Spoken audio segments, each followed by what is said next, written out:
Hello and welcome everyone. I'm Shani Bihari and today I have the privilege of interviewing Dr. Neetika Batra, the Dean of the PGPM program here at SOIL. With a demonstrated history of excellence in higher education industry, Dr. Batra is skilled in business planning, teaching, research, banking and team leadership. Welcome Dr. Batra. Thank you so much. Nice to be here with you on this platform. Thank you. Ma'am, you have been a crucial member of the SOIL family for about 10 years now. What changes have you seen in this journey of SOIL? How has the institute adapted throughout the years? Well, I think we've come a long way. We started around 12 years back, and the concept was really innovative at that time. And over the years, I feel that a lot more people have joined us in this journey. People have started believing us much more. They've realized that this concept works because we have now almost more than 1,400 alumni out there working in very niche roles in different areas, doing very well. And so I think people have started having more credibility in this kind of an education model. And we've had a lot more partners, across the globe join us. So we have one school at least in every continent around. And we have almost 500 companies who are associated with us, about 200 mentors, associates, a pool of about 100 plus visiting faculty, internal faculty.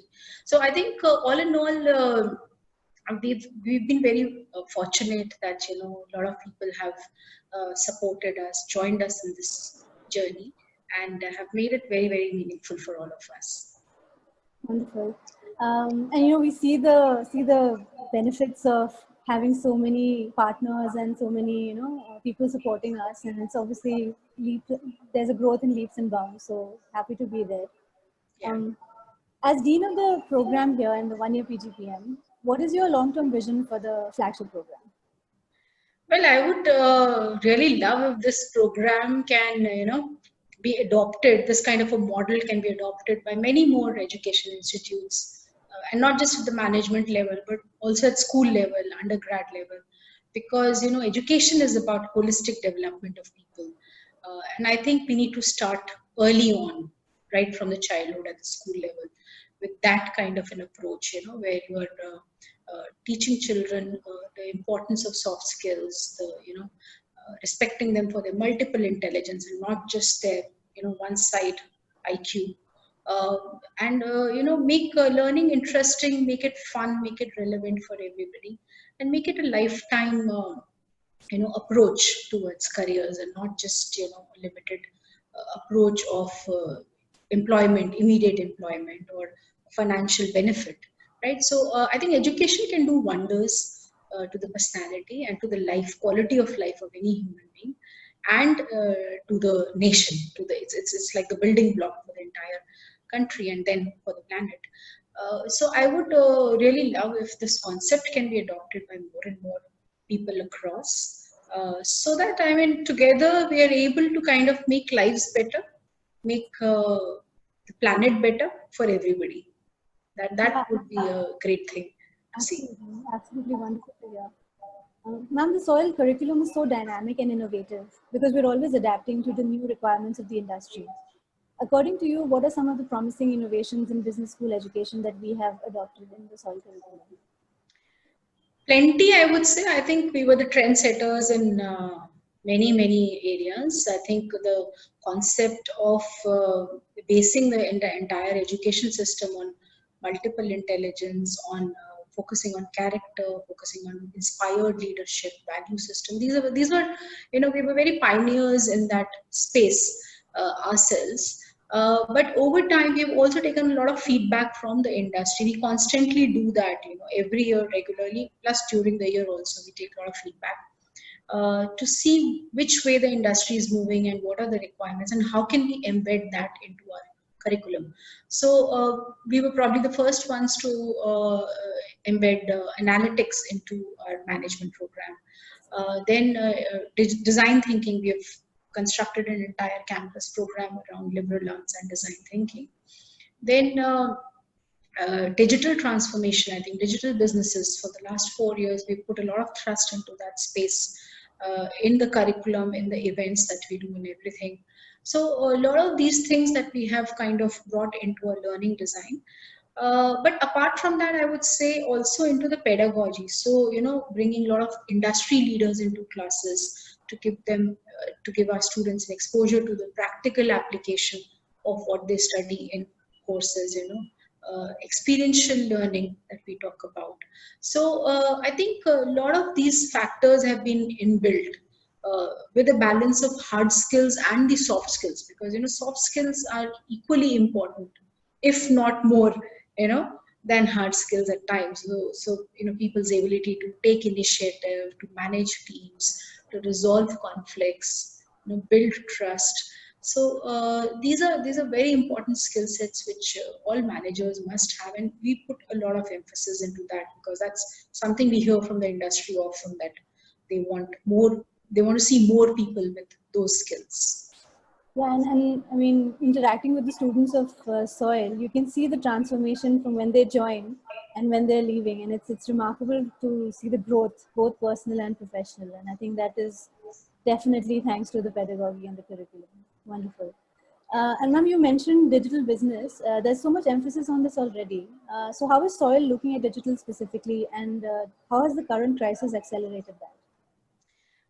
I think it's going to be a path-breaking, phenomena here, the digital and the online education that we are talking about, because it's going to impact both the demand as well as the supply side, as we say. So it'll help education reach the masses. Even the interiors of the country, like villages and smaller towns, which may not have access to good quality education. So I think that's the beauty of it. And then with online facility, we are also able to get a lot of renowned practitioners, leaders, academicians from across the globe into the classroom, which was not possible sometimes due to time constraints and physical location constraints. So I think a lot of that is changing now. We are kind of getting good quality education, and I think Soil, we have again created a strategy where we'd like to kind of work with this phenomena better. One is, of course, embedding, like I said, the digital courses and the interventions and the projects, etc., in the curriculum. And the second is making an offering on that platform from our brand itself, which can reach more people across the globe. So we are already thinking of doing that. We have transitioned a lot to teaching virtually, thanks to this pandemic. And I say thanks because every challenge is and presents an opportunity for you to experiment and innovate. So I think we have transitioned to that mode. We are all very comfortable now with doing all the teaching and the learning, mentoring, and all kinds of exercises are being done virtually and being done wonderfully well. And I think the next step would be for us to create an entire product or modules of that, for maybe global market, or for other target segments, and in digital form. Absolutely something to look forward to. You often say that one of your core responsibilities is to encourage new ideas in your faculty and student body. How do you inspire that? See, I believe a lot in teamwork. And I feel that, every person has a lot of talent which can be, explored and can be leveraged on. So I think when people work with that attitude in a team, where discussion is free flowing, ideas are respected, then people come out with more ideas. And then I think it's a question of creating an environment which is built on a lot of freedom and experimentation, and allowing people to make mistakes. So that's important. When you let them make mistakes and don't criticize them for that all the time. Once you trust people, not micromanage, and then but at the same time be available for guidance and support. So you can't just completely wash away your hands. Yeah. But then as a senior person, you have to be there, that whenever they need that guidance from you, or whenever they need that support from you to enable something for execution, so then you are there. So I think that kind of an atmosphere always helps, whether it is students or it is staff, and then we all work together as a team and feel proud about what we do then. Yeah, I mean, working with you, ma'am, I can vouch for everything you said. It is a wonderful environment indeed. And it does enable us to come up with new ideas and try new things. So thank you so much for that support. We've seen you mentoring so many of our students successfully over the years. Can you share some of the core principles that you always try to imbibe in our students? Any anecdotes that come to your mind? Uh, well, I think mentoring is a very critical input and very important part of our program. That one-on-one mentoring that we do with students. Uh, Mentor's role, I feel, is like a listening post. One who can listen from the heart, not just from the ears, right? And when I say that, what I mean is that when you let people open up, when you create that emotional connect with them, and when you appreciate them for their strengths, that brings a lot of confidence in people, that yes, they have it in them and they can leverage and they can use it to do something that they've always wanted to do. So I think creating again that rapport, that bond is important.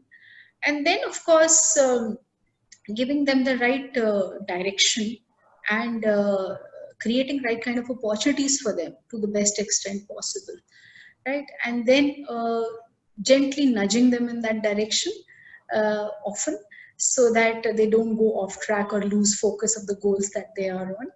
So I think it's a mix of all that which creates mentoring to be a very, very powerful process in soil.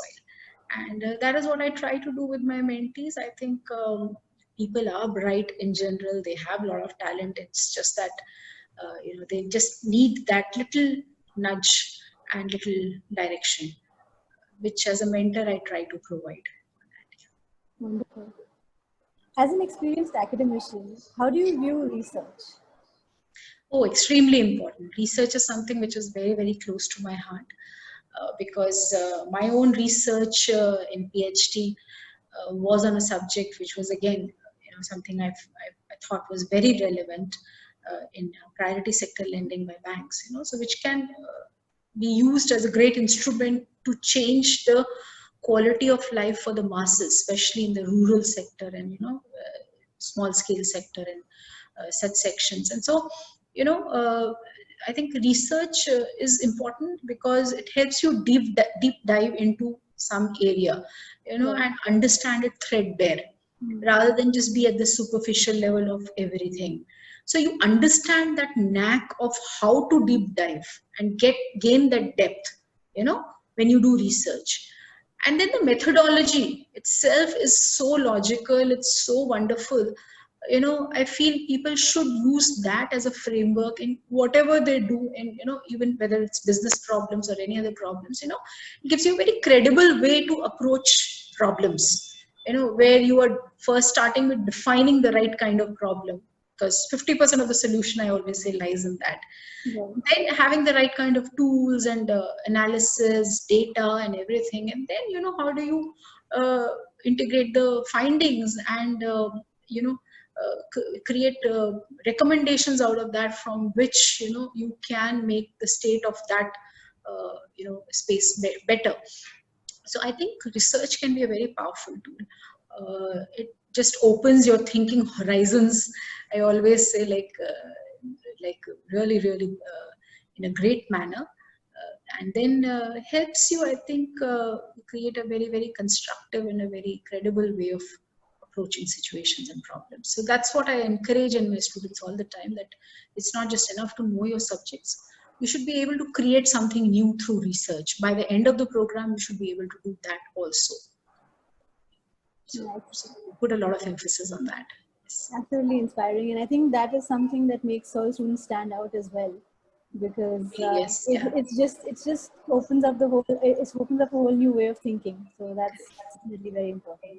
Yes. As we come to an end to this conversation, just wanted to ask you, what would be your advice to the young leaders who would be listening to us right now? I think for the young leaders, I would like to say that it's very important to strive for excellence in whatever you do. So look at the efforts that you're making, the inputs that you don't focus so much on the results all the time, because the results is just a consequence of what you do, right? So I just focus on that, part of the journey. Don't focus too much on the destination there, because that creates a lot of anxieties and other things. So avoid negativities is what I always say. Don't have too many regrets or egos, or too many desires for the future, but just stay focused in what you're trying to do, and strive for excellence in that, so that ultimate the results will just follow that. And if the results are not what you expected, accept it as God's wish and will, because there's a larger force beyond us, who has pre-planned everything for us. So accept it as his prasad, and move on to the next venture that you have on mind, because there's no point complaining and grudging and shifting blame. So take responsibility for your life, for your choices, and put your best efforts into that. I think that is what I would just like to tell everybody there. That's great life advice. Thank you so much, ma'am, for your time. It was a lovely, lovely conversation with you. Thank you. Thank you, Shani. It was a pleasure talking to you. Thank you.